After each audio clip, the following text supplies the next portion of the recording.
crazy.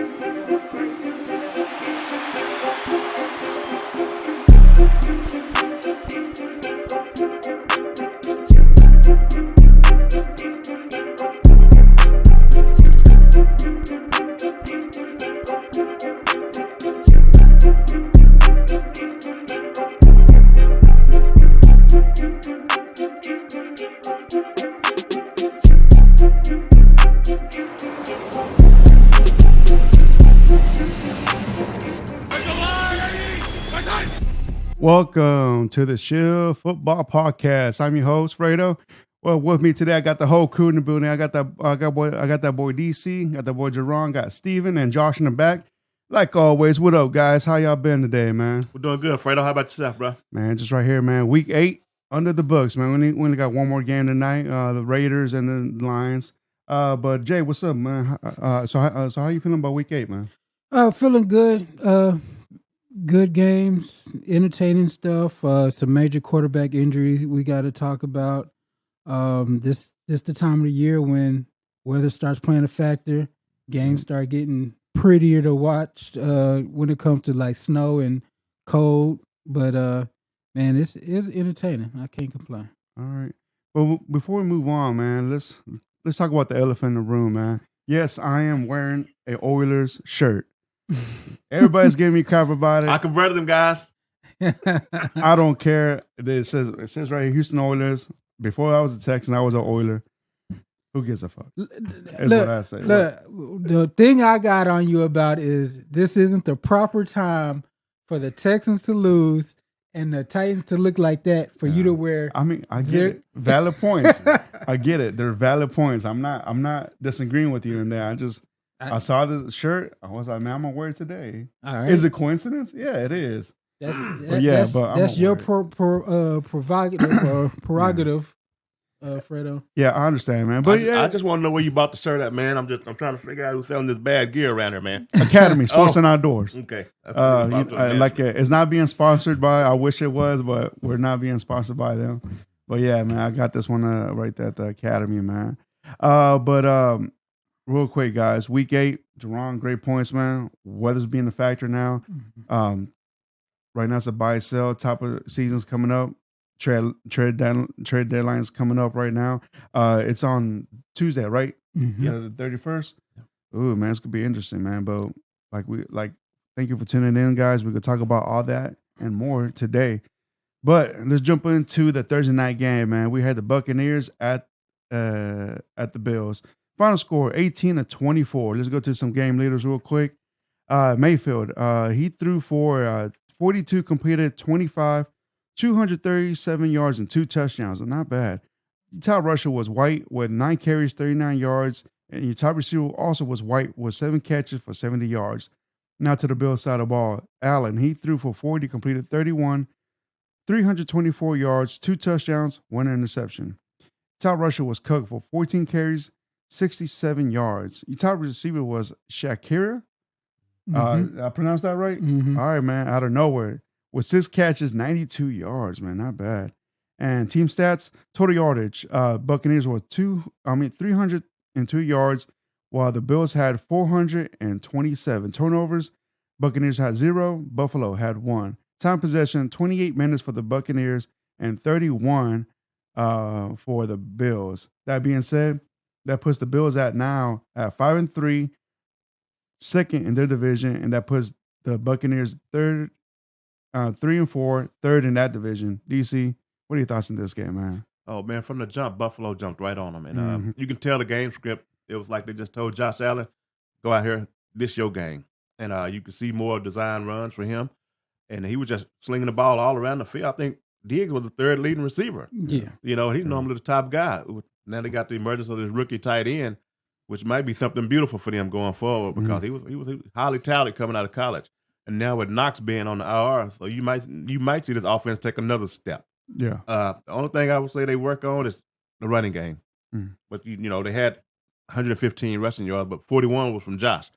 So you'd like to get Cook a little bit more involved. If not, the deadline's coming up. Go see if you can find somebody else that could carry the ball for you a few more times. But overall, a real good game for the Bills, man, and Josh Allen, man. But still the one interception. But other than that, it was all good. And for the Buccaneers, you know, they tried. They Mhm. did. They really did, man. But I don't know which way they about to go with this deadline and everything. But it's going to be time for them to make some crucial moves within the next 48 hours, man. Because what you got, Yeah. it ain't gonna get you nothing this year. So you might as well go ahead and probably start resetting some things on that team. But overall, it's not a bad game for a Yeah. Thursday night. Yeah, absolutely. Jay, what are your thoughts, man? Same thing. Pretty okay game to watch Thursday. The thing I do want to talk about is Josh Allen. Played 85 games, got 68 interceptions in 85 games. So, the Bills are a lot like the Cowboys. When they get ahead, they're real good front runners. But Josh Allen still has that interception problem. But they played a pretty good game, and we'll see where they go from here. They're still a good team, but that's pretty much it. Yeah. So yeah, and also, man, who had a game, had a good day in this game right here was Gabe Davis, man. It's been almost every game besides this one, man. He's been pretty quiet. Yeah. And this one right here, man, he had 9 catches for 87 yards and 1 touchdown, man. Like that's been missed a lot, man. Like, and this is the first game that Diggs didn't go over 100 yards. Mm-hmm. So and also Diggs didn't have no touchdowns recorded in this game, and Allen was throwing the ball to Kincaid as well, which I think that's a tight end up coming right there. He was the first tight end taken within the draft. Am I right? Yeah. Right? Yeah. Right. So yeah.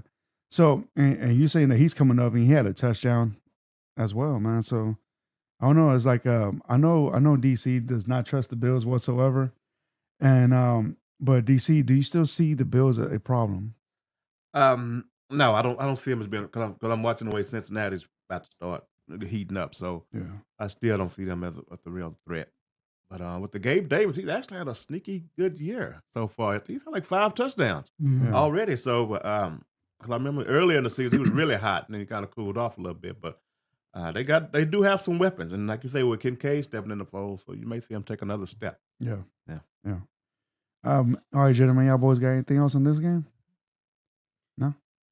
All right. All right. Jay? So let's go to Sunday.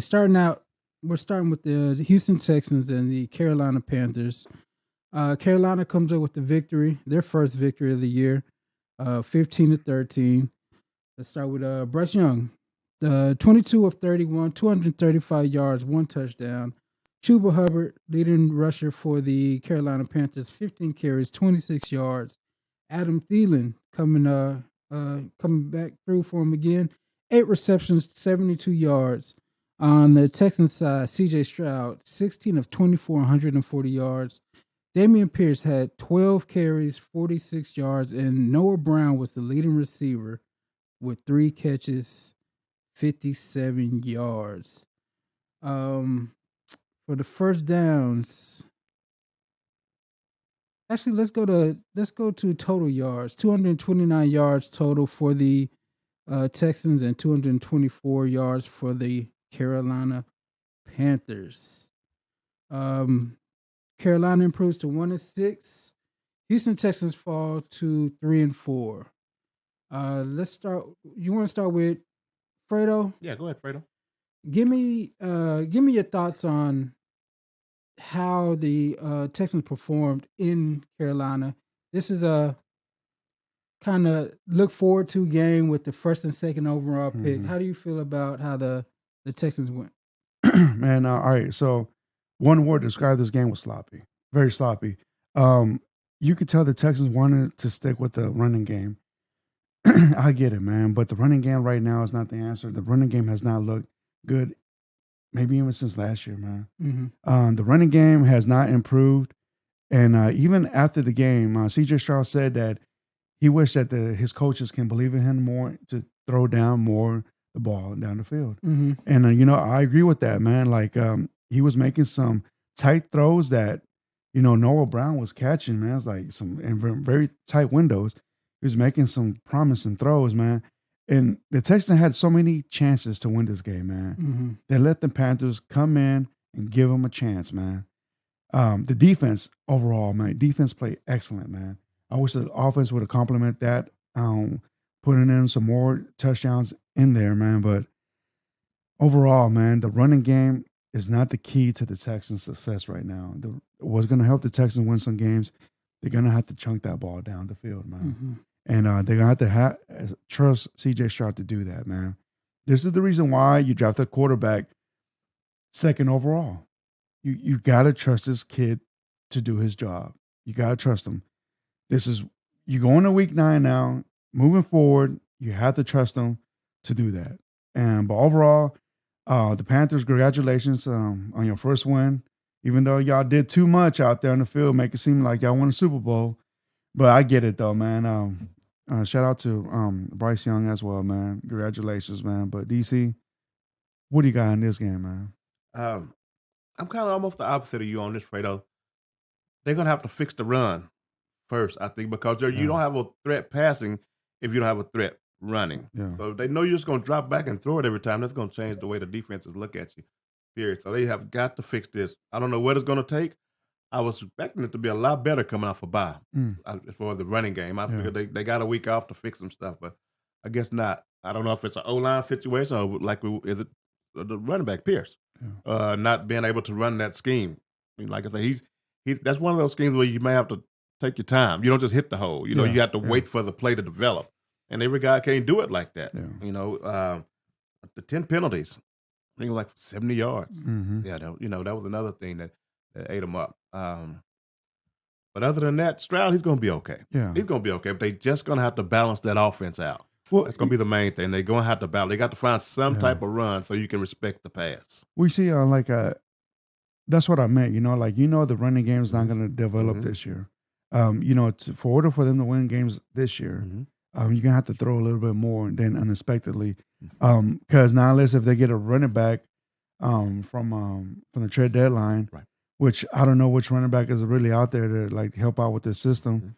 I know there's Cooks out there from the Jets. He played in this system before, and he's a good pass catcher as well. So I really don't know what the Texans are willing to give up right now. But if this is what they're gonna stick to with Singletary and on Dameon Pierce, you're gonna have to throw the ball a little bit more. Unfortunately, man, because the running game is not gonna help out. But you do have to address the running back situation next year with the offseason or the draft. And with Carolina also don't get it twisted. The defense just ain't no bad defense. They got one of the better up and coming defensive coordinators. So you can take the hat off to the Carolina Panthers, even though it's only their first game. It looks bad, but like Jerron say, week to week in this league, you just don't know. Yeah. It's Jekyll and Hyde. The team ain't won a game all of a sudden.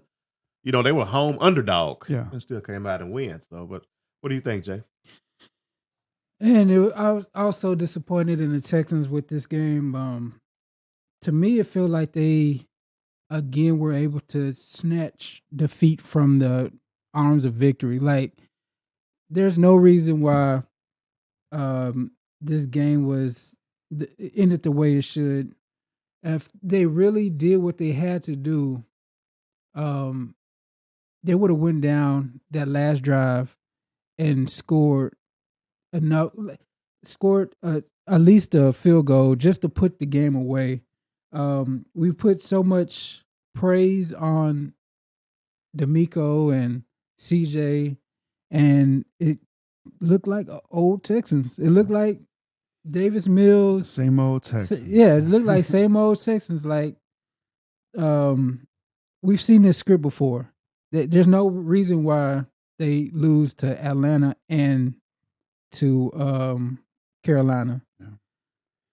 But I'm glad y'all did talk about their running game, because I was going to ask what's missing from the Texans offense, and that's pretty obvious that they can't move the ball the way that they should with this offense. And 140 yards from your quarterback, that's pitiful. So, but on the other side, Carolina, congrats, they got their first win, but I still don't see it with them. Their O-line is gonna get Bryce killed. Yes. Yeah. He's tough. He's taking these hits, but he looked like a pinball back there. He got sacked over 5 times yesterday. Yes. Yeah. And it's going to eventually catch up to him. But congratulations to them. And Texans need work. They need work. There's hope when they first started, but now it's kind of they're kind of back to where we thought they were going to be at the beginning of the year. Yeah. Yeah. All right, guys. Y'all boys got anything more from this depressing game? No. No. All right, man. Let's go on. Let's go on and go to the next game. We have the Rams at the Cowboys. Final score 20-43. Cowboys take care of business at home. Let's go to some gang leaders. Let's start off with the Rams side of the ball. Stafford, he threw 22 for 13, 162 yards, 1 touchdown, 1 interception. Top rusher was Freeman with 9 carries, 44 yards, and 1 touchdown. And your top receiver was Henderson with 3 catches for 54 yards. Now let's go to the Cowboys side of the ball. Prescott, he threw for 31, completed 25, 304 yards, and 4 touchdowns and 1 interception. Have a day, man. And your top rusher was Pollard with 12 carries, 53 yards. Your top receiver was C.D. Lamb with 12 catches, 158 yards with 2 touchdowns. Have a day, man. Team stats, let's start off with the Rams side of the ball. Total yardage, 280 yards for the Rams, while the Cowboys had 387. Both teams had a turnover each. Time of possession, 25 minutes for the Rams and 35 for the Cowboys. That being said, that puts the Cowboys at 5-2, second in their division, and this puts the Rams at 3-5, third in their division. Hey, Jerron, let's start out with you, man. What are your thoughts on this game, man? The Cowboys are the best team in the league when all 3 phases work together. You got Dak using his legs, doing what they did more of last year. Look more of the Kellen Moore offense this year than the Texas Coast, the slant flats. They actually went vertical finally this year.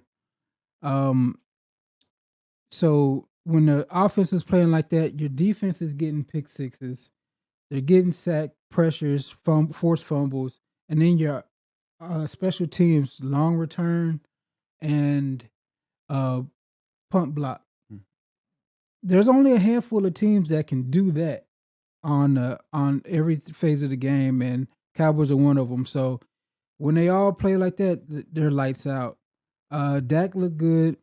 The interception really wasn't his fault. It looked like last year's interceptions. But look, we know how they do on turf at home. On their home turf is they're a whole different team. But we'll see going forward. It felt good to get 43 points. Have the offense actually contribute to getting these points. But again, we know who the Cowboys are.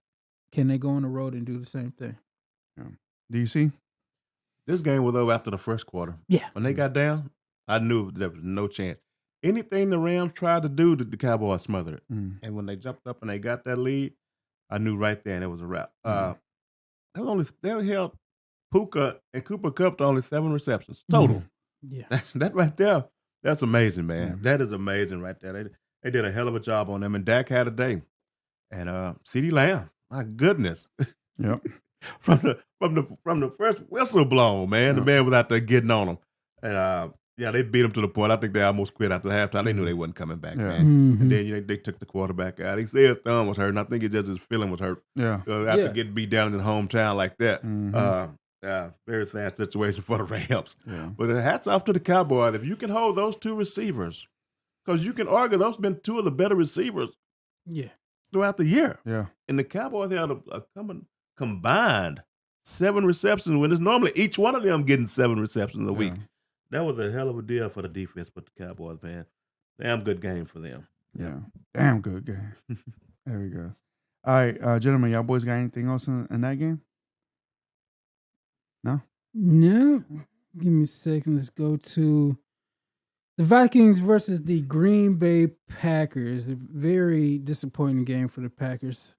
The Vikings came up 24 to the Packers 10 points. Kirk Cousins, we'll talk about that later, but 23 of 31, 274 yards, 2 touchdowns.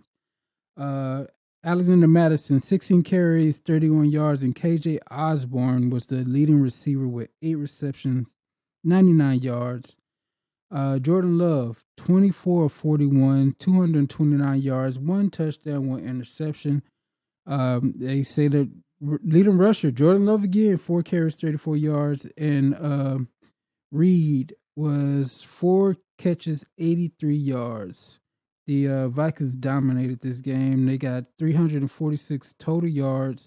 Each team had a turnover, but 24 first downs against the Packers, 16 first downs. 36 minutes and 22 seconds the time of possession for the victorious Minnesota Vikings, who went to 4-4.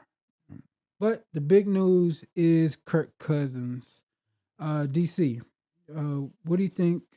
How do you feel about Kirk Cousins and how they go forward? I think it's shattered any hopes of playoffs that they had. With the deadline looming, I would say they would maybe people say Carson Wentz, somebody off the street. I've heard Davis Mills' names mentioned. Somebody else's backup. But they're in trouble. With him going down, and Justin Jefferson's already out, I wouldn't be surprised if you didn't see Justin Jefferson again this year. Wow, come back in your contract year. For what? I mean, of course his contract is whatever he wants anyway. But why would I want to go out there and put those kind of numbers up unless they can figure something out with a trade for somebody's quarterback? But the Vikings, they're done. And for some reason they cannot figure out how to get a running game going. This Madison cat, he's trash.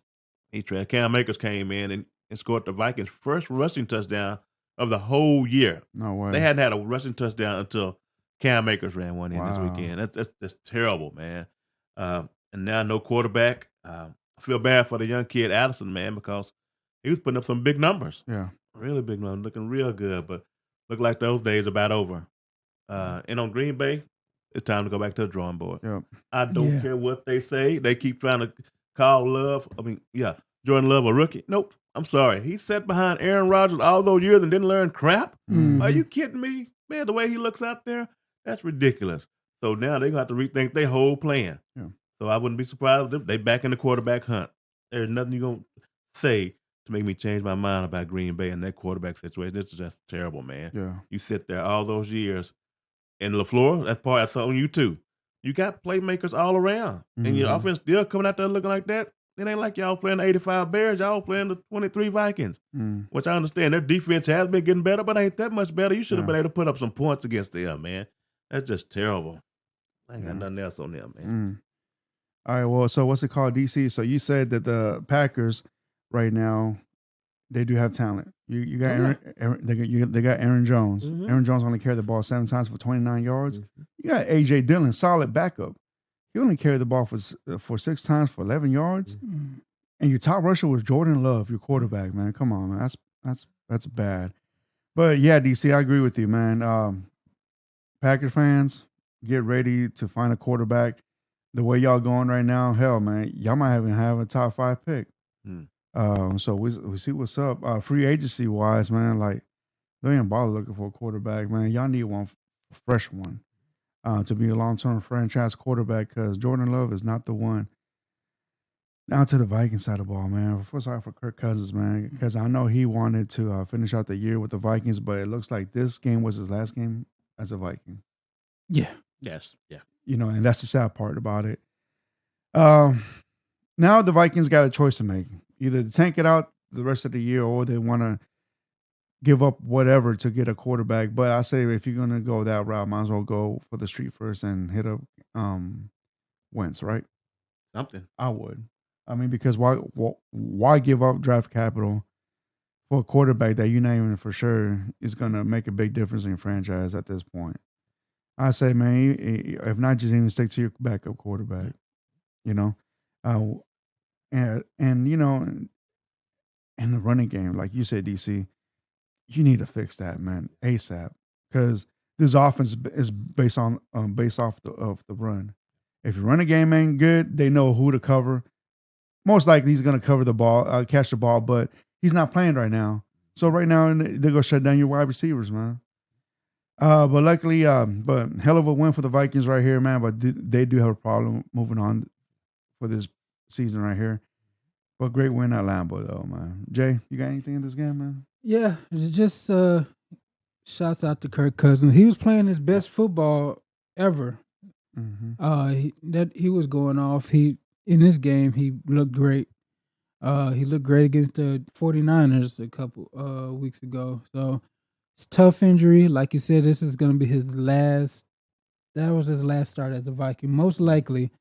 Maybe they can come to an agreement, but tough way to go out. Cousins is a good guy. Yeah. If you watch that quarterback series, he got a lot of respect from a lot of people. So it's just tough loss, big news, and I don't know where either one of these teams go. That it's just mediocrity at its best in that game. So we'll see. Yeah. I hope a couple of darts they could throw at if it's not gonna cost you much, go for Jacoby Brissett. He's back up in Washington. Mm-hmm. Go for the guy out there in Arizona, which looks like Kyler Murray gonna be coming back at some point. Yeah, Yeah. bring Go for him. Dobbs in. Yeah, somebody like that. If it don't cost you no more, maybe a 6th round, you throw the dart at it. Yeah. I've also heard Ryan Tannehill, depending on how bad his ankle is, that he may be a guy that they may look at for the Vikings. Yeah. So there's people out there, just matter like you say, you're only gonna get them for half a year. Yeah. And how much capital you want to give up for them. Yeah. Cooper Absolutely. Rush. Yeah. Call up Dallas. Cooper Rush went 5-1 last year. Mm-hmm. He can definitely help you. Yeah. And in Buffalo, if Green Bay don't want to use Aaron Jones, you can call them up, okay? And see if they want to move him. Because with the way they're looking right now, they may be sellers for the most part. Yeah. Call up and see if Aaron Jones wants to go to Buffalo. Yeah. All right, gentlemen, y'all boys got anything else in that game right there? Nope. All right, let's move on to the next game, man. We have the Falcons at the Titans. Final score 23-28. Titans win this game at home with the nice throwback jerseys, with the Houston Oilers jerseys, as I like to call them. But let's go to some game leaders. Let's start off with the Falcons side of the ball. Hickinen was your top quarterback, and Ritter got benched in this game right here. Hickinen, he threw for 21, completed 12, 175 yards, and 1 touchdown. Top rusher was Robinson with 11 carries, 62 yards, and 1 touchdown. The top receiver was Hodge with 3 catches, 75 yards. And now to the Titans side of the ball, Levis, he threw the ball for 29, completed 19 for 238 yards and 4 touchdowns. Not a bad debut, my boy. The top rusher was Henry with 22 carries for 101 yards. Oh, man, have a day, man. It would have been better if he had 1 touchdown at least. And your top receiver was D-Hop with 4 catches, 128 yards, and 3 touchdowns. Have a day, my boy. And let's go to some team stats. Let's start off with the yardage from Atlanta, 342, while the Titans had 375. Both teams had a turnover each. Time possession, 27 minutes for the Falcons and 32 minutes for the Oilers. That being said, this puts the Tennessee Titans at 3-4, third in that division, and this puts Atlanta 4-4, still holding down the number 1 spot in that division. DC, talk about your Houston Oilers, man. It was very surprising.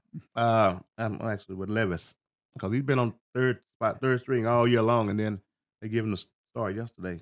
He's got a strong arm, a very strong arm. And he surprised me, man. They were pressuring him like 45% of the time, and he stood in there and he took it, and he handled it. He made great throws. He seems to love D-Hop. I'm As telling you he that right should. now. He needs to love D-Hop, man, and D-Hop was beating his man, and he was getting the ball there. He made Exactly, some bro. beautiful throws, man, and a lot better than I thought it was going to be, because I thought he was going to come in and just turn the ball over, and I didn't know how they were going to use him and Malik as far as going back. Yeah. When they put Malik in the game, all of a sudden the fans just started booing. I feel bad for him. The home team booed it, man. But I see why, man, because Levis out there, he's out there dealing, so there's no reason to interrupt that flow. Yeah. But it's one game, but I'm looking forward to the next week. See what happens. I want to see it. You ain't got to do that again, but I want to see some type of consistency. Yeah. But the main thing for us, man, our defense, man, 6 sacks. They could not keep Jeffrey Simmons out of the backfield, man. Yeah, If he wasn't monster. sacking, he was in his face the whole game, man. And that played a real big part of him. That's why they ended up benching the Ritter. He couldn't do nothing with it. No. And Heineke came in and gave him a little spark, man. At the end, he he actually had me yeah, worried towards the end. Yeah, man. I don't wish injuries, but if Drake London wouldn't have got hurt, we might have had a problem. Mhm. Yeah, we may have had a problem at the end with London when the hurt is growing. But overall, good game, good win for the Titans, man. And that's where you should look coming out of a bye. You got to show some kind of spark when you come out, like you done something that week off. Yeah. Yeah. What do you think, Jay? Man, surprised how good Levis looked. Ryan Tannehill had 2 touchdowns and 158 attempts. Will Levis, 2 touchdowns and 19 attempts. So he came out looking like, in those jerseys, he looked like Warren Moon. He looked he looked like white Warren Moon. Saying some look, shit right now. I don't. Hey, look at them stats again. It's only one game, Jay. Calm down. I just said only for this game he looked like Warren Moon. Again, those are some of the best throwbacks in the league. When it comes to the game, we'll see. Yeah. Was it a fluke? Is it just we caught the Falcons off guard type thing? It's good to see that D-Hop is still D-Hop, especially when you target him like the way you should target him. That's what he thought he was going to be doing all year. And I'm sure he finally would released a breath of no doubt. He kind of just like, man, this finally, I still got it. I still can make tough catches. I still can beat corners and get open. So I think this may have lit a spark under the Titans. Yeah. Going forward, what are they? They're 3-4 now. If you can get more consistent play out of your quarterback, they have a chance. They have a chance to try to grab a wild card. I don't think they catch Jacksonville, but they certainly not dead in the water. And they're a tough, hard-nosed team. Yeah. So I think the reason why they played they did, man, is because they weren't those jerseys, man. Yeah. We talked about last year. As much as I hate the fact that the Tennessee fans don't know the history behind it. You know what I'm saying? Like they get to wear like they're the ones that been through that struggle. Nah, man, I just don't like that part. But overall, man, I love the jerseys, man. And D-Hop played great because he wore the old Houston, jersey. Man, that was the most games the Titans have. The most points the Titans have scored all year this season. In any game. Yeah. And that was the most points the Falcons had given up in any game this year. Wow. So yeah. It was kind of impressive, but like you said, that's one game. Yeah. Come Thursday night, we got a short week. We got Pittsburgh on Thursday, so we'll see how that goes. That'd be a great test right there, man. All right, y'all boys got anything else with the Falcons and Oilers? That's it. They need to run these jerseys back. It's beautiful. The Texans. They got do them twice this year. Oh yeah, that's beautiful. Yeah. That's gonna be an impressive game to watch. Yeah. That's gonna be a nice game. We can go to the Saints and the Colts. The Saints improved to 4-4 with a 38-27 victory over the Indianapolis Colts.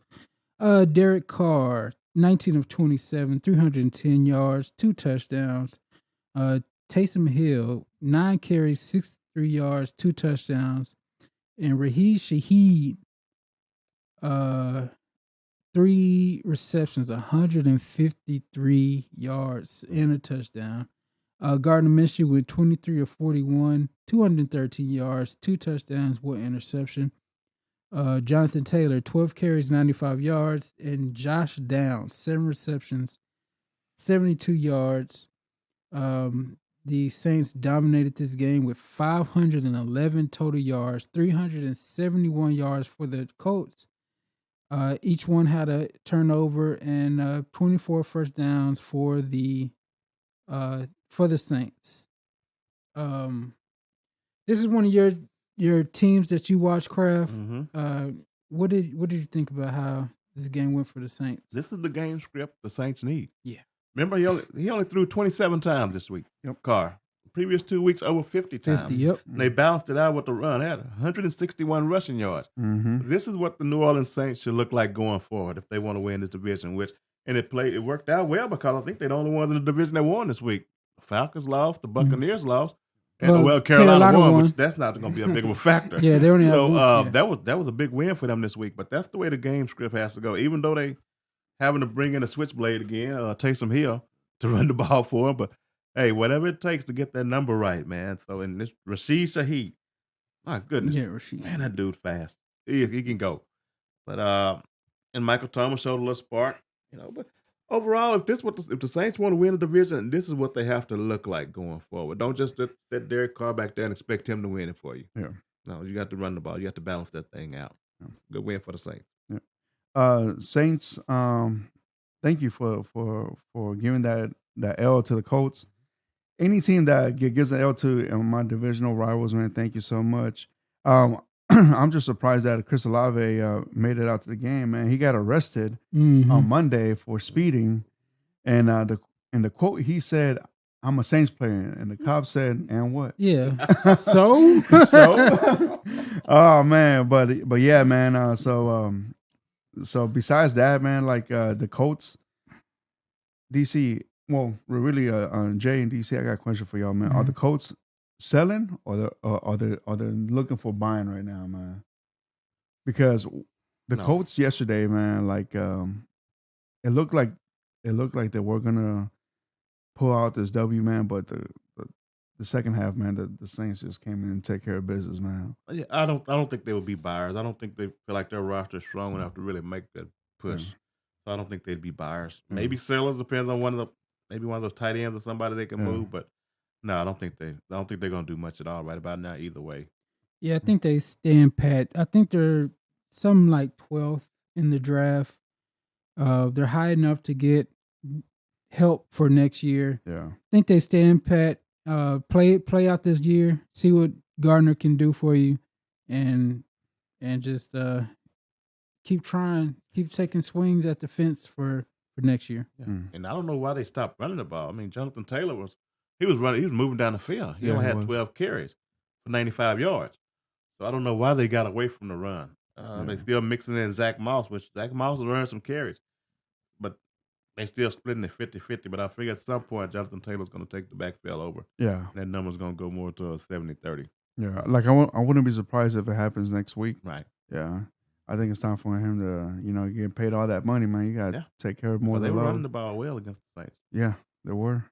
All right. Y'all boys got anything else in that game? No, sir. No? All right, let's go on to the next game, man. We got the Patriots at the Dolphins. Final score 17-31. Dolphins take care of business at home, defeat their divisional rival. Let's go to some game leaders. Let's start off with the Patriots side of the ball. Jones, he threw 29, completed 19, 161 yards, 1 touchdown, but 1 interception. Your top rusher was Stevenson with 10 carries for 39 yards. Man, you got to bring them numbers up, man. And your top receiver was Bourne. Bourne. All right, with 3 catches for 36 yards and 1 touchdown. Now to the Dolphins side of the ball. Tua, he threw the ball for 45, completed 30 for 324 yards, 3 touchdowns, but 1 interception. But still have a day, my boy. And your top rusher was Morset with 13 carries, 46 yards for 1 touchdown. And your top receiver was Waddle for 7 catches, 121 yards, and 1 touchdown. Have a day, my boy. Now to some team stats. Total yardage. Patriots had 218, while the Dolphins had 390. Turnovers. Patriots had 1. The Dolphins had 2. Time possession. Patriots were 24 minutes, while the Dolphins had 35. That being said, on this divisional game, that puts New England at 2-6, and this puts the Dolphins now at 6-2, holding down that number 1 spot. DC, what are your thoughts on this game, man? That's just another 300-day passing yards for Tua. 200-yard receivers. Just another day in office for Miami. Moving right along. But them New England Patriots, my God, something's got to give over there, man. They should be sellers. They should be the main ones. They should be one of those teams that sell. I think Kendrick Bourne, I think he tore his ACL. Yep. So that's going to be a problem. I don't see them going anywhere. So if they got anything of value over there. They got nothing value, man. If you got an offensive lineman or something, you might as well go ahead and make the move because your season is pretty much over. Bill Belichick. I know he don't want to hear that, but it's the facts. The team is no good this year. Not at all, man. My have the mighty have fallen. So, but I'm not sure. I don't think they got their quarterback. It's amazing. The first year when they had McDaniels, I think they made the playoffs or something. Yeah. But ever since then, man, it's just, and I understand last year what he had calling plays for him. It wasn't nothing quality, but man, he just still doesn't look that good right now, man. So I don't know which way the Patriots gonna go, and of course, Miami just doing Miami things right now. But they still gotta get that. They still need that signature win. Yeah. The Dolphins, I want to see it. Yeah. And the Dolphins were wearing their throwbacks as well. Yep. Clean, man. Those are my favorite Dolphins throwback right there. But Jay, what are your thoughts on this game, man? I mean, this is what they do against these kind of teams. They just handle business against subpar teams. Like DC said, they're gonna have to show me one of the top 10 teams if they can do this against them. Shouts out to Tyreek Hill. He has 1,014 yards receiving. First player in 62 years and the fourth player in NFL history with 1,000 receiving yards in his first 8 games. He's a monster. Tua has never lost to Bill Belichick. That's got to be flaming Bill. I know Belichick is mad. Underneath that hoodie, man, he's pissed. I know he's pissed. But again, this is, stuff that we knew what they could do. The Patriots offense is broken, and they just don't have the talent to keep up. Shouts out to Jalen Ramsey. First game back. Yep. 1 pick. Dominating already. Yeah, they can be scary if they stay healthy and show they can do this against better comp. Yeah. All right. Yeah, boys, got anything else about that game? No? All right, Jay. It's all yours, man. All right, we are going to New York. Battle of New York. New York Jets versus the New York Giants. 13-10. This was a throwback game. Zach Wilson, 17 of 36, 240 yards, 1 touchdown. Zach Wilson, leading rusher, 4 carries, 25 yards. Garrett Wilson, 7 receptions, 100 yards. Tyrod Taylor left this game, but he was 4-7 in 8 yards. Big game for Saquon Barkley, 36 carries, like a throwback game. This looked like a 80s, 90s game. 36 carries, 128 yards. And Darren Waller only had 1 reception, 4 yards. 251 yards total for the Jets. This is New York's best right here? The Giants had 194, 2 turnovers for the Jets. They still won the game. 12 first downs a piece. So that's 24 total first downs. I think the Saints had 24 themselves. Like I said, it's a throwback game. There's not much you can look forward to, but guys, y'all take a shot at this one. This was a terrible game. I kept flipping back and forth to check it out, but it was terrible. Garrett Wilson's legit. Some kind of way he squeezed 7 catches. Somehow he got 100 yards. And Brees Hall, man, I'm telling you, it doesn't show on the rushing tab, but that kid's good, man. The one pass he caught and he took it. Yeah, he's probably one of the top 5 running backs in the league right now for me, man. The future is brightest for us running back for them in the future. Saquon, he told it to rock, told it to load, man. I guess because the weather it was raining or something going on there. And Darren Waller, he hamstring first quarter, I think. Yeah. He never did come back in the game. And, of course, Tyrod Taylor went out. And I think if Tyrod was staying in the game, they probably would have won. Yeah. But the kicker did miss a short field goal towards the end. But I think he missed a couple that game. Yeah, Gano missed a couple of them, but it wasn't much here to see, man. Nothing at all. What but mostly impressive. How in the hell Aaron Rodgers standing out there on that field throwing passes like that? Are you kidding me? What Yeah. what kind of doctor did he go to? Did he really tear his Achilles? Because most of the time when that happens, man, that's good. They don't even talk about you coming back in the same season. Right. But this guy out here throwing passes, putting weight Yeah. on his feet, man, that's not normal, man. Yeah. So all right. Real quick, man.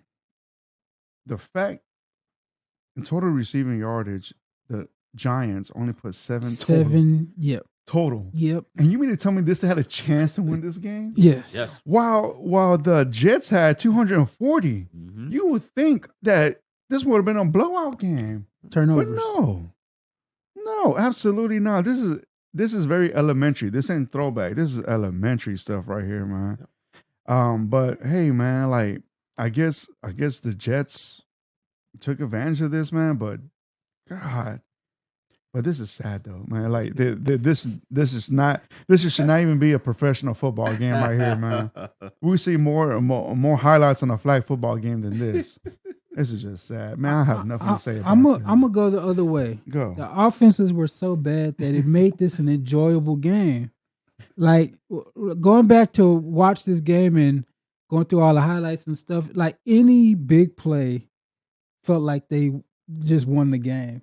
So any long reception, any pass interference is like, oh, the game is over. Oh, the game is up. Nope. It just felt like the biggest play of the year.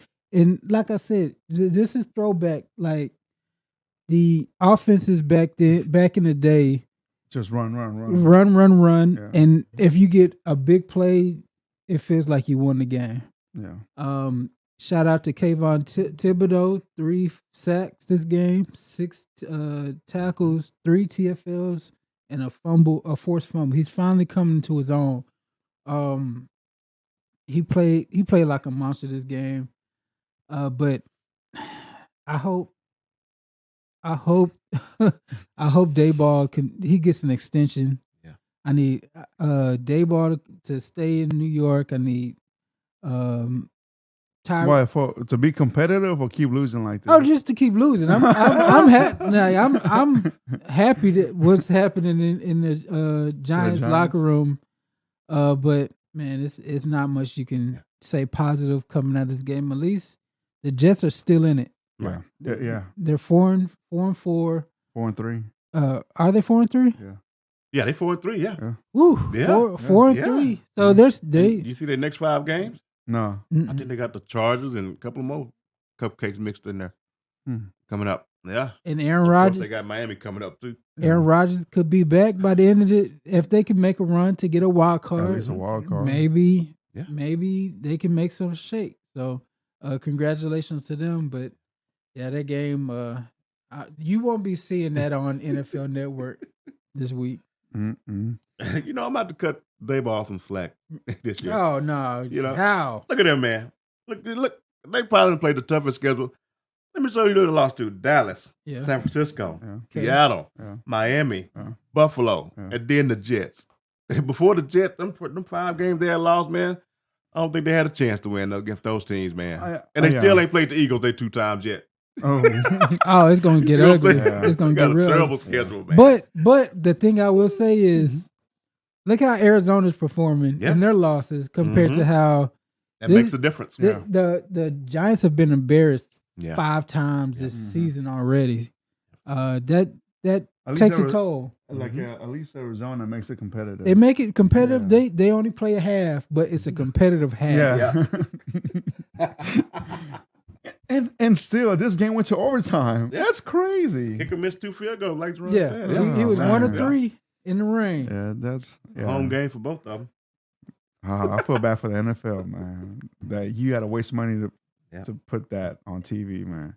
All right, man. Y'all boys got anything else? No, in that game. All right, let's go on to the next game, man. We got the Jaguars at the Steelers. Final score 20-10. Jaguars with a impressive win on the road right here, man. Let's go to some game leaders. Let's start with the Jaguars side of the ball. Lawrence, he threw for 32, completed 24, 292 yards, 1 touchdown, but 1 interception. Top rusher was at Etienne Jr. with 24 carries for 79 yards. The top receiver was Ingram, 10 catches for 88 yards. Now to the Steelers side of the ball, Trubisky. Their starting quarterback got hurt. What's his name? Pickett. Pickett. He got hurt. So Trubisky came in this one with the backup. Trubisky, he threw for 27, completed 15 for 138 yards, 1 touchdown, but 2 interceptions. There you go, Trubisky. Top rusher was Warner for 5 carries for 19 yards, and the top receiver was Johnson for 8 catches, 85 yards. Now to some team stats. Let's start off with the Jaguars. Total yardage, they had 377, 3 turnovers, and Pittsburgh, they had total yardage for 261 yards and 2 turnovers. And time possession, Jaguars were 34 minutes, while the Steelers had 25. That being said, this puts Steelers now at 4-3, second in their division, and this puts the Jaguars 6-2, holding out the number 1 spot in their division. DC, what are your thoughts on this game, man? Well, when Mitch came in, I knew Mitch was going to Mitch. Man. Mitch is going. My goodness. That's terrible. With Kenny Pickett, I think they had a chance. But once he went down, it was over, man. They couldn't establish no type of run. Pittsburgh couldn't. And Trevor Lawrence and them, they slithered their little way on through this messy game. They came out on the right side of it. Congrats to them. But I hope Pickett don't play this week and let Trubisky run it out there again. But good job, man. And, of course, like you say, the tight end was the leading receiver for the Jaguars. Yeah. Looked like they found Calvin Ridley. They found him this week. They found him. At least he had like 10 targets at least. Yeah. But so going forward, Jags, they going to be in a pretty good spot if they keep doing it. That don't mean the team going to be that quality of team for where they finish. But the way things are looking, based just on the division alone, they could be set up for a nice seeding when the playoff time comes around if they keep this up. Yep. Jay, what are your thoughts on this game, man? Yeah, just keep up the physicality if you're the Jaguars. For Pittsburgh, man, it's back to the drawing board. At least they're 4-3. Still winning? Still over 500. I'll give them that. But Mitch Trubisky threw a back-breaking. That was a back-breaking interception, that last one, man. But he, just like you said, Mitch is going to Mitch. But I got to give a shout-out to Travis Etienne. I doubted him. Coming in with that funky running style, he was a speed guy back in Clemson. He became one of the better running backs in the league.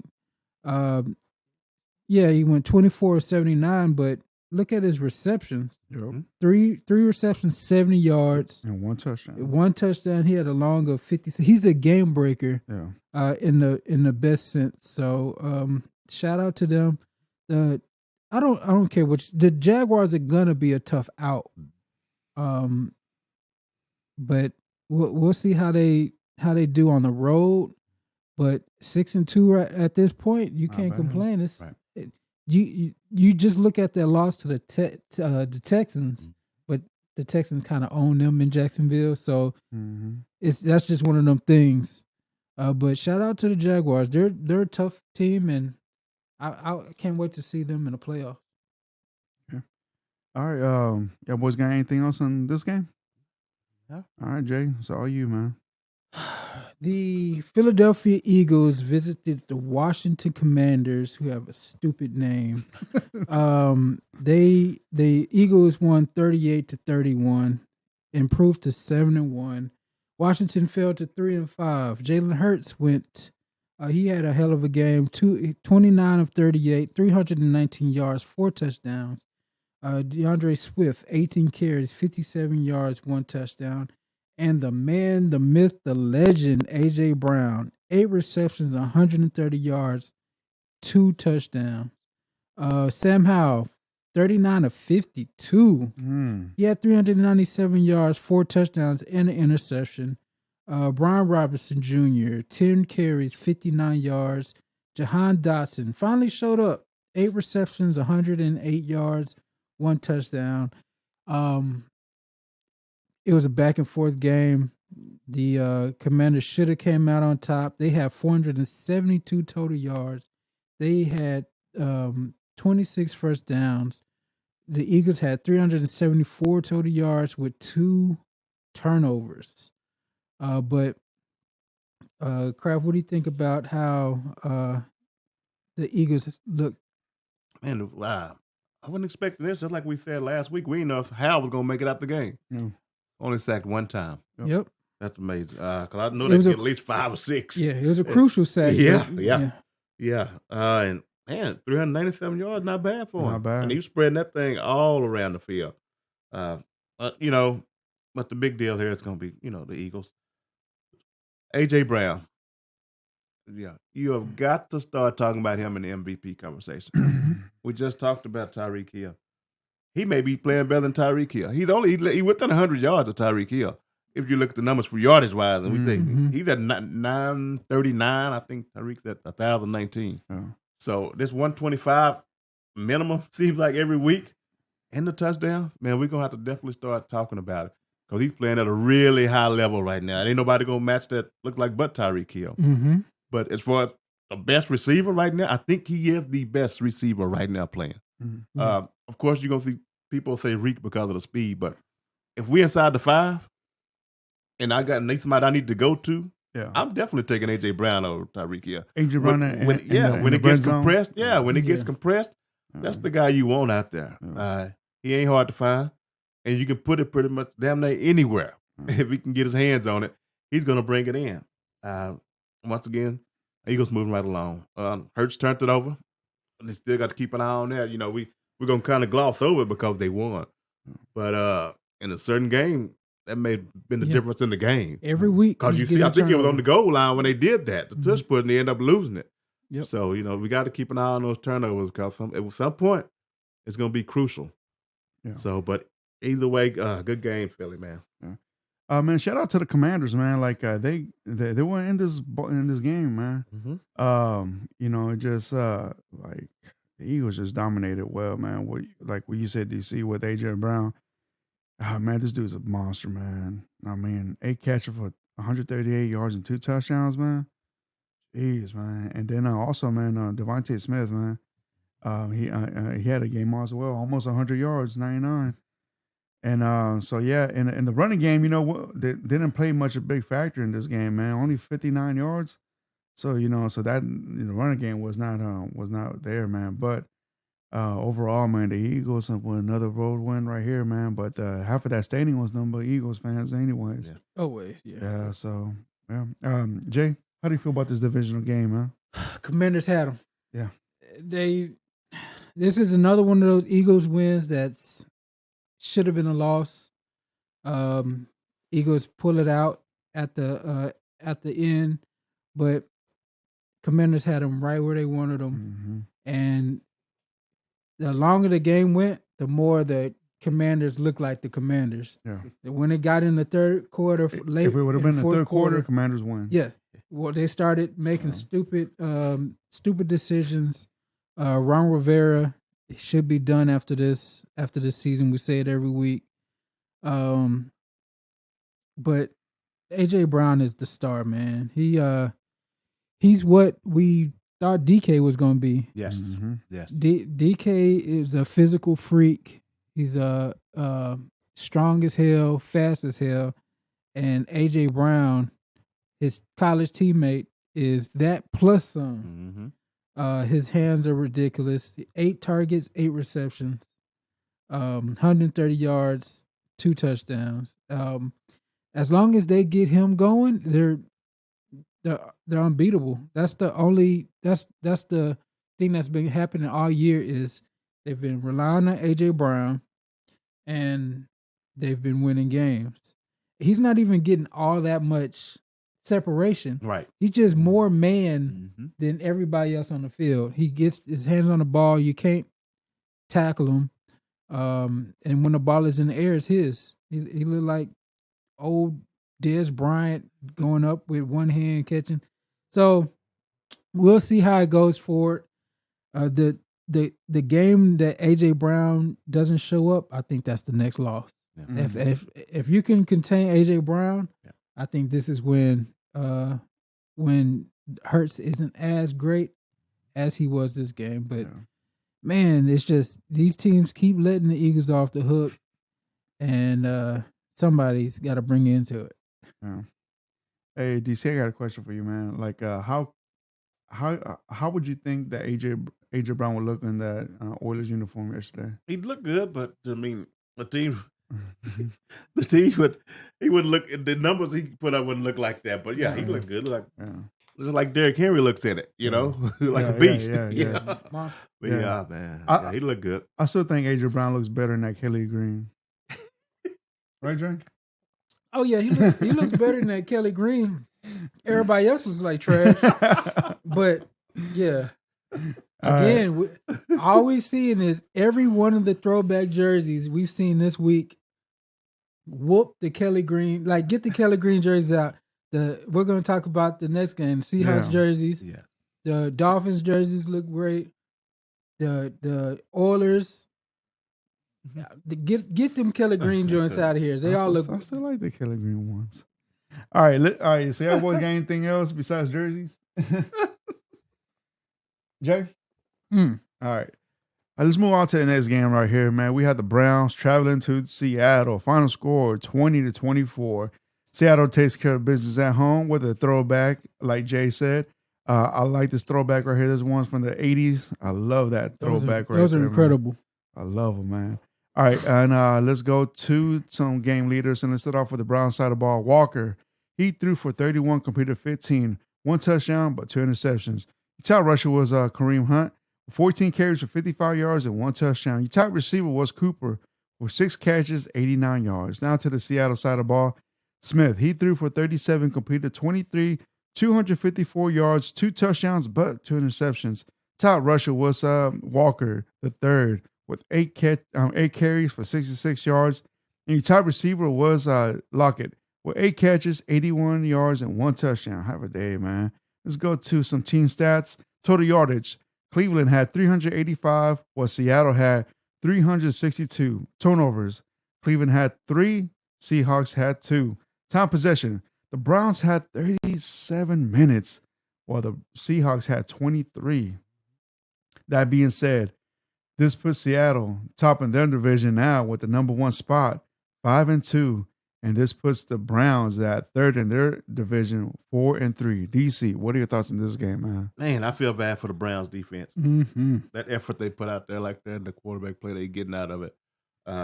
Which Walker, they had a chance. I thought they were going to pull this off until that last touchdown by Jackson Smith.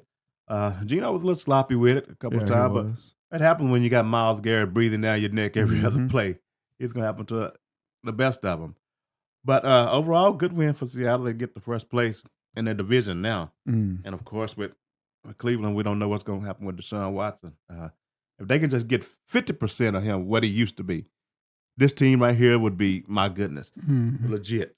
But don't look like they're going to get it this year, and that's why I feel bad for that defense, the effort they're putting out there, man.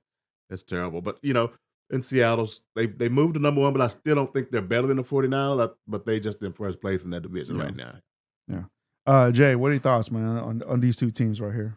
Yeah, Seattle, they lucky. Mm-hmm. They're lucky that last interception happened. I think it bounced off somebody's helmet, went up in the air because PJ Walker was going to win this game if that didn't happen. The Seahawks, like you said, I don't think they're better, but they're handling their business, and that's all you have to do. They're 5-2. Many more tough tests coming up, but the story is PJ Walker had him in the right chance. He gave him a chance to win, and they just couldn't come through with it in the end. Yeah. All right, gentlemen. So real quick, man. So let's go back with this Deshaun thing. So is Deshaun really holding back to play for the Browns this year, man? Like, what's going on with Deshaun, man? It's like this dude right here got a ridiculous contract. The Browns give up so much. Right now, what they're saying, man, they're saying that this is one of the worst trades ever in NFL history. It is. It is going to be the worst trade in history until he comes out and shows different. But like I said, I don't know what's going on with Watson. They don't have a timetable for him to be back. So put him on IR. What kind of game are we playing? Yeah. Like I say, he came back last week for 1 quarter or whatever and got hit. Yeah. If the man that hurt, put him on IR and let him get some rest. Why do you keep just running him out there saying he's questionable this week and then at game time he's not playing no more? Yep. If he really hurt, put him on IR. I don't know if it's him saying he can't play or if it's the coaching staff saying he don't need to be playing. But either way, we need to figure this thing out. See what's really going on over there. You gave that man $230-something million guaranteed to watch. Come on, man. That's the most expensive ticket you ever seen, man. Goodness, that's terrible. Yeah. Jay, you got anything about that, man? Man, it's right now it's highway robbery because even when he plays, he doesn't play well, Exactly. and now he's not playing. So, they're stuck with it. There's nothing they can do. They made their bid. They got to lie in it. But look, we'll see. He's not healthy, and he's not playing well at the same thing. So that's bad all around. Yeah. You know, one thing that would help, if he got a good massage. Yeah. Get the massages going again. That's what he needs, man. Hey, Cleveland, you need to let that man find some good massage parlors over there. All right, Jay, want to take on the next game, man? Yeah, let's go ahead and talk about these Chiefs going to Denver. I think this is Denver's Super Bowl right here, pretty much. They dominated this game, actually. They did. Give me a second. The Broncos defeat the Chiefs in Denver 24-9. Russell Wilson, the victorious quarterback, 12 of 19, 114 yards. Let's ride. But 3 touchdowns out of that. Javonte Williams, 27 carries, 85 yards.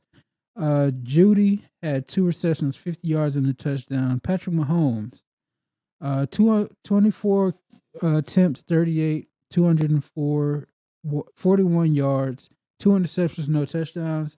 Isaiah Pacheco, 8 carries, 40 yards. Travis Kelce, with no Taylor around, only went 6 receptions for 58 yards. This was a dominant victory for the Broncos, even though the stats don't really show up. But 5 total turnovers for the Chiefs is why this score ended that way. Kraft, what do you think about this game? Yeah, I'm gonna chalk this up to a bad day for the Chiefs. Yeah. Denver, if you think this is a measuring stick of where you're going forward from here, don't even do it. You still sellers today and tomorrow, so don't get no kind of ideas about that. Just like I said, it's an off day for Mahomes and the company. They should be buyers. They should be looking for a receiver. He had some drops yesterday. Sky Moore. Yeah. Sky Moore, yeah. Hit a couple of other ones with Rice. Rice, yep. Yeah, he had some crucial drops yesterday. So it wasn't like he was out there doing his thing, but it wasn't their day. It just really wasn't. And Denver was out there, like you said, they Super Bowl. They come out there to put every little bit of effort they had left in the tank to do that. But Quiet just kept. I mean, Russell Wilson. He ain't putting up no gaudy numbers, but he's thrown 16 touchdowns, only 4 interceptions the whole year. Yeah. But the offense still seems to be just struggling. Yeah. They got 24 points because of all those turnovers. Yeah. No turnovers, they probably would, 3, 3 points, something like that. But that's like I said, I'm just going to charge it up to a bad day for the Chiefs, man. Yeah. So the reason why Mahomes was playing sloppy yesterday is because he had the flu since Saturday.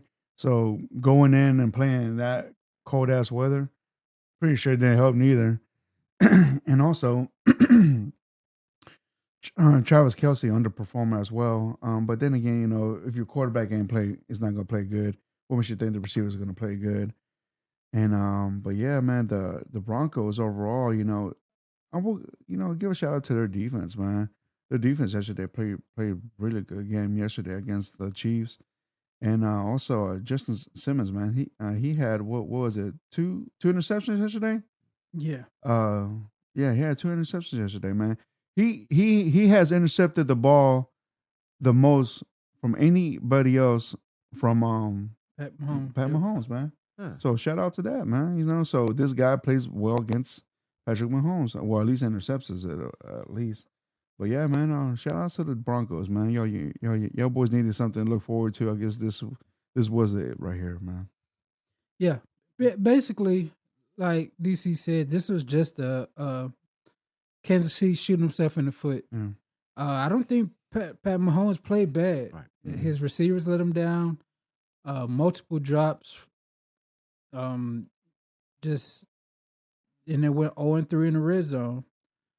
Special teams turnover put the Broncos right back into the red zone.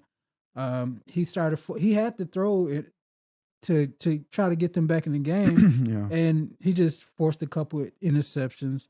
For Denver, nothing special. They were giving gifts the whole game, and yeah, they scored 24 points, but the way they were getting the ball and the spots they were getting the ball, they lucked into 24 points into in my estimation. Russell Wilson, but there's points where it looked like he was trying to get a game away. He just sat there, getting sacked, holding the ball, and forcing long third downs, forcing fourth down. So, good win for them. I don't think it does anything for their future, but now they're 3-5. Showcase Jared Judy and Sutton. Yep. They both caught touchdowns yesterday. Mhm. Yeah. They just showcased them for the trade market. Yep. So basically, the Kansas City Chiefs just need to shake it off. Yeah, Oh, that's all it is. Get Pat Mahomes healthy, and I see what you did there.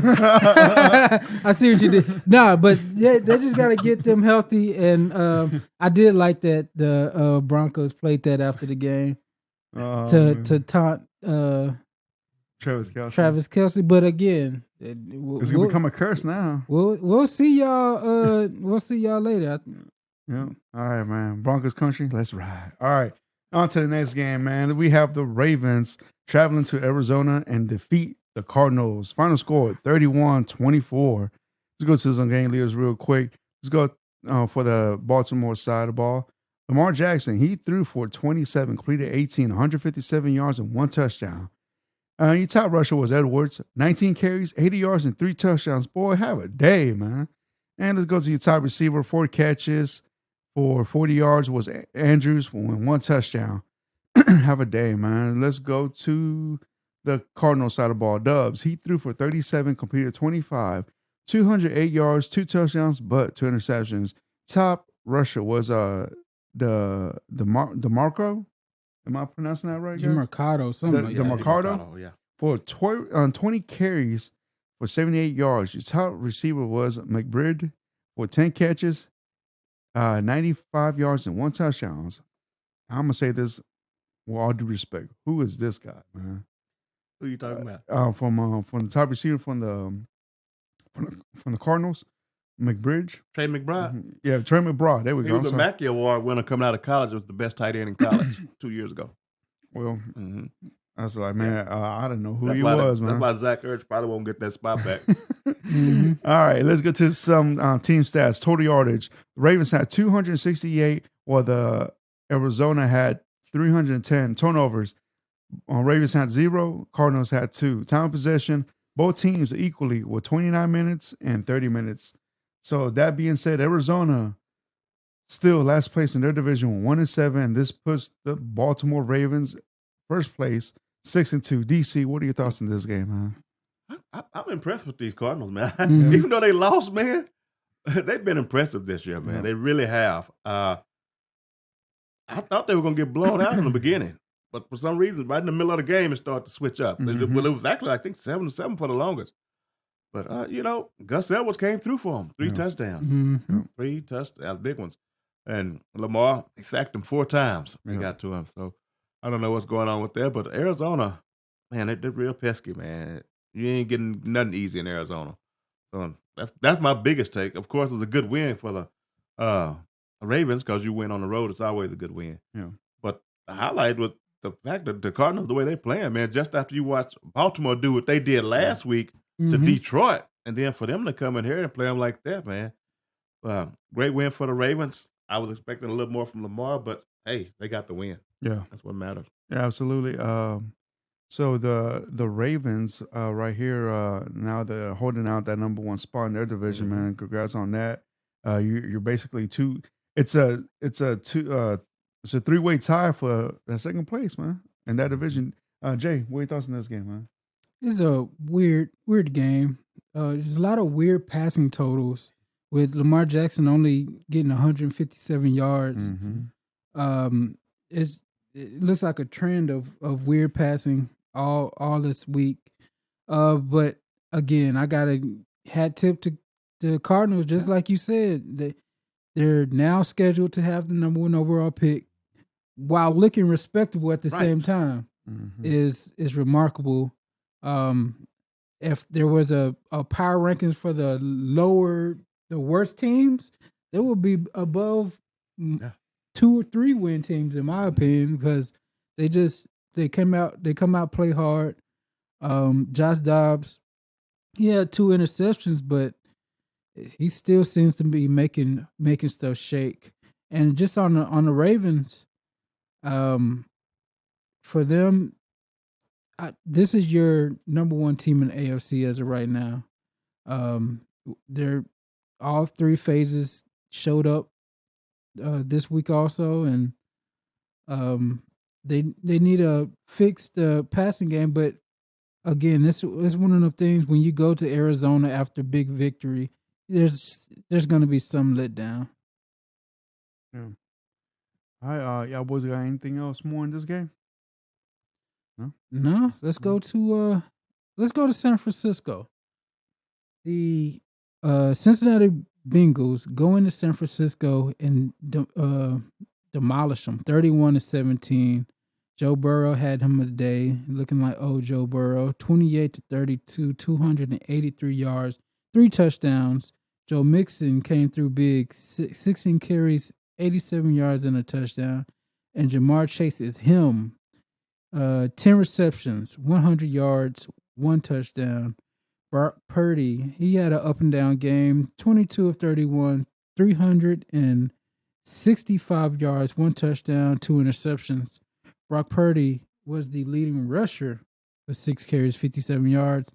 And George Kittle went off, 9 receptions, 149 yards. Welcome back, Kittle. Yeah, definitely. San Francisco, 460 yards total versus Cincinnati, 400 even total. The difference in the game, 3 turnovers for the 49ers versus 1 for the Bengals. Time possession pretty much even, but ends up that the Bengals dominated. Kraft, what's wrong with the 49ers? Ooh, they got to figure this Purdy thing out, of course. That's 3 in a row. The turnovers, like you said, the turnovers would really killed them. Yeah. And I know they sacked Burrow 3 times, but man, I don't know. It's Steve Wilkes, the defensive coordinator. I don't know if he's not as aggressive as Robert Saleh and D'Amico was with him, but it looks just a little different now. Starting to look different for on the defensive side of the ball.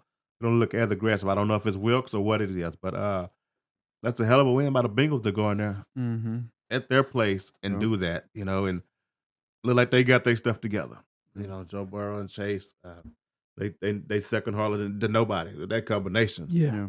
So it's gonna look good going forward. I think they got Baltimore, of course. Again, I don't know if they already played them once, but it's gonna be a dogfight at the top of this one going down the stretch. So I'm looking forward to that. But good game for the Bengals, man. And 49ers got some stuff to figure out. They better figure it out real quick. Yeah. This is the 49ers' first loss at home, this year.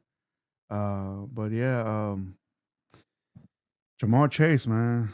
Hell of a game, man. 10 catches for 100 yards, man, and a touchdown, man. Not bad. Yeah. Also, Joe Mixon, bro. Joe Mixon had a hell of a game. He had a 23 receiving yardage as well.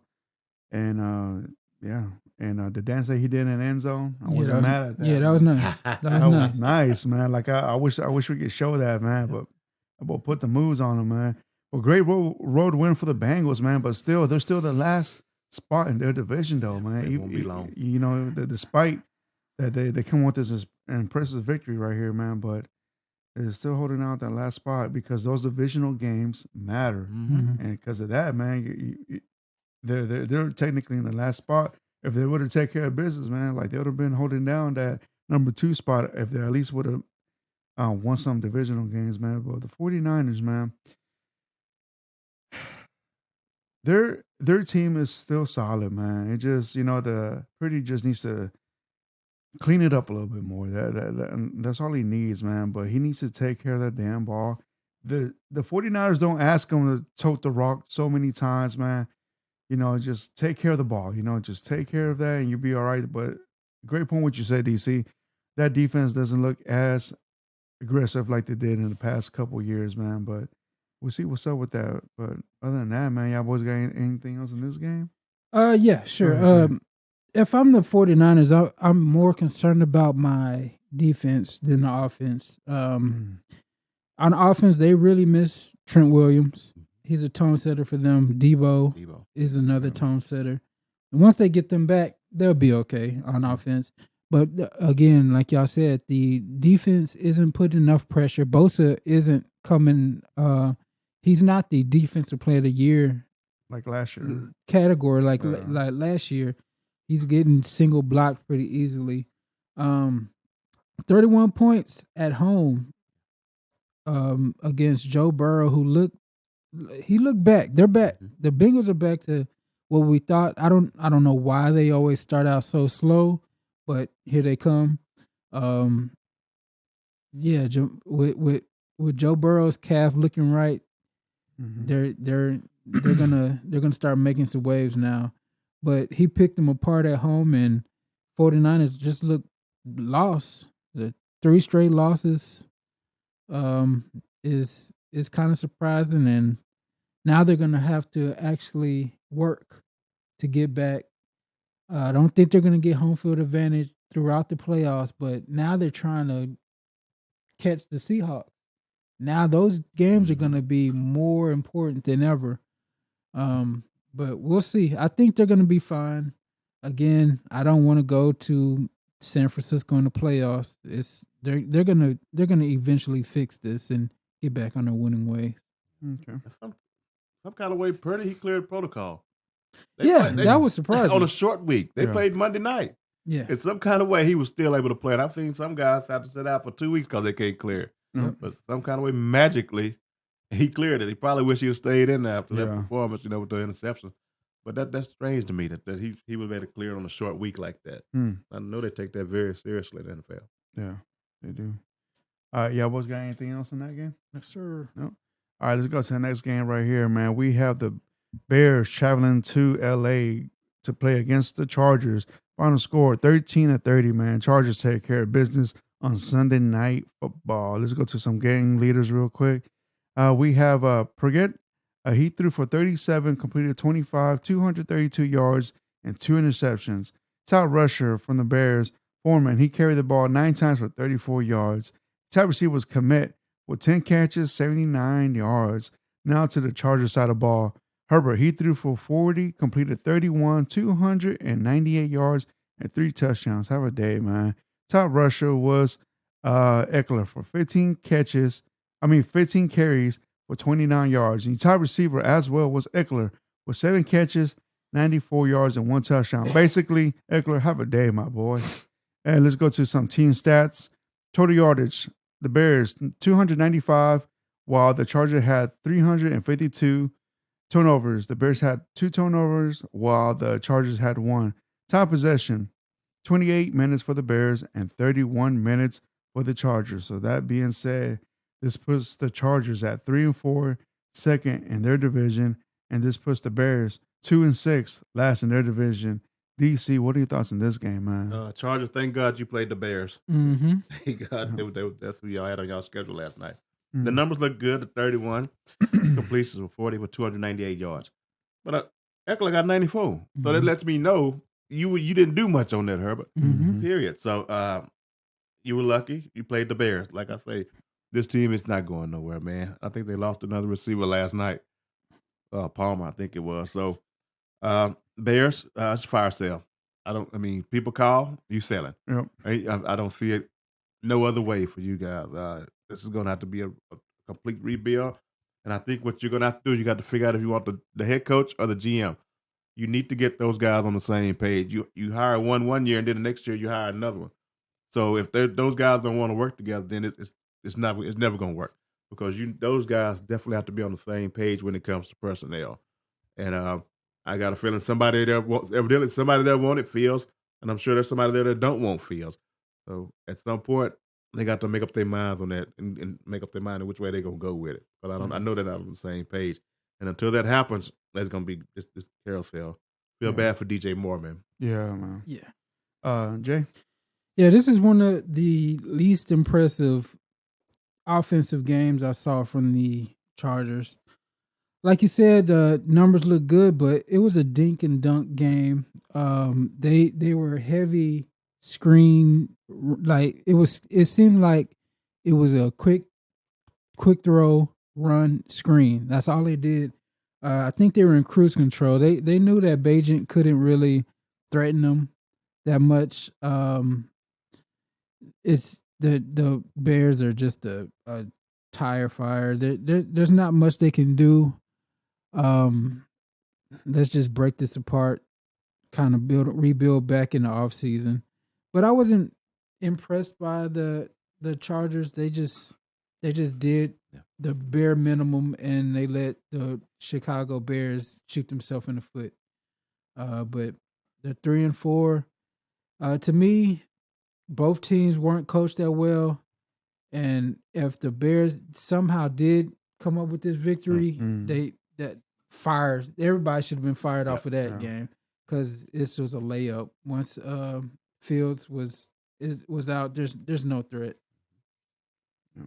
All right, man. Y'all boys got anything else? No. All right, well, let's wrap this episode up real quick. All right, man. Hey, thank you for tuning in to the Shield Football Podcast. If you haven't yet, man, go ahead and please subscribe to the channel. That would be much appreciated. And but other than that, guys, man, we will see y'all next week for week 9. And just tune in back same time and same day. All right, guys. Later. Later.